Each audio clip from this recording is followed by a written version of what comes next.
दुनिया में सभी लोग अलग अलग प्रवृत्ति के होते हैं। कोई दिल का बहुत साफ होता है तो कुछ लोग छल कपट से भरे होते हैं। लेकिन इस बात का पता इंसान को देखकर नहीं लगाया जा सकता। जब तक हम उसके साथ थोड़ा समय नहीं बिताते तब तक उनके व्यक्तित्व के बारे में पता करना मुश्किल होता है। ऐसा ही कुछ हंगरी की रहने वाली एक महिला के साथ भी था जो देखने में बेहद सभ्य लगती थी। उसे देखकर कोई भी उसके खूंखार इरादों के बारे में अंदाजा तक नहीं लगा सकता था। आज हम आपको एक ऐसी महिला के बारे में बताने जा रहे हैं जो लोगों का खून करने का शौक रखती थी। आपको जानकर हैरानी होगी कि केवल 20 साल की उम्र तक उसने करीब 600 खून कर दिए थे। अजीबोगरीब बात यह है कि खून करने के पीछे महिला की कोई साजिश नहीं होती थी। वह केवल लोगों की बॉडी से खून निकालने के लिए उन्हें मार देती थी। इस खूंखार महिला का नाम एलिजाबेथ बातोरी था, जिसका जन्म 1960 में एक अमीर घराने में हुआ था।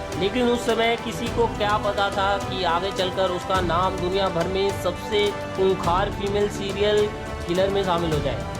एलिजाबेथ बातोरी ने अपने खुद के महल में कई नौकर के बीच अपनी जिंदगी बिताई थी। अपनी हैसियत के दम पर वह गरीब किसानों की बेटियों को किडनैप करवा लिया करती थी। उसके बाद उनका खून कर देती थी। इतना ही नहीं, हत्या करने के बाद वो बेहद खौफनाक काम करती थी। अमीर घर से ताल्लुकात रखने वाली एलिजाबेथ अपनी हैसियत का फायदा उठाकर पहले गरीब लड़कियों को महल में काम देने का लालच देती। इसके बाद उन्हें वहां बुलाकर बंदी बना लिया जाता था और कई दिनों तक उन्हें खाना भी नहीं दिया जाता था। ऐसे में लड़कियों की भूख के कारण मौत हो जाती थी। इसके बाद एलिजाबेथ जो करती थी वह कोई नॉर्मल इंसान बिल्कुल नहीं कर सकता था। करना तो दूर, इसके बारे में सोच भी नहीं सकता था। एलिजाबेथ का ये सनकी पाना सुनकर आपकी भी रूह कांप जाएगी। आप सोच रहे होंगे कि आखिर वह ऐसा क्यों करती थी। दरअसल एलिजाबेथ इन लड़कियों को मारकर उनके खून से नहाती थी। जी हाँ, इतना ही नहीं,